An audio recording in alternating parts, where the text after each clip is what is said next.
Ration card रू वंचित हिताधिकारी माने आज घेरिले ब्लॉक जोगाण अधिकारी को। केन्द्रापड़ा जिला राजनगर ब्लॉक ब्राह्मणसाही पंचायत होइतिबा राशन कार्ड रो अनियमितता संपर्क में पूर्वर पंचायतवासी जोगाण अधिकारी को बारंबार अभियोग कर आसुथिले।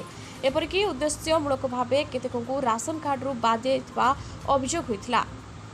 प्रकृत पक्षे ए पंचायत रे अनेक गरीब हिताधिकारी थिबा बेले ब्लॉक प्रशासन जोगाण अधिकारी तदंत न करी मनमुखी भाव में साधारण गरीब लोक बारंबार कार्यालय को दौड़ाउथिले।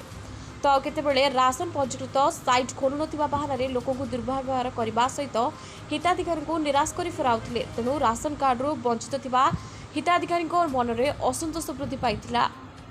फलस्वरूप आज ब्राह्मणसाही पंचायत शताधिक महिला और पुरुष हिताधिकारी राजनगर ब्लॉक परिसर जोगाण अधिकारी को घेरिबा सहित कार्यालय सम्मुखें अनशन में बसवा देखा मिली। राशन कार्ड नहवा जाए अनशन उठिबे नहीं बोली से माने जिद धरी बसिछन्ति।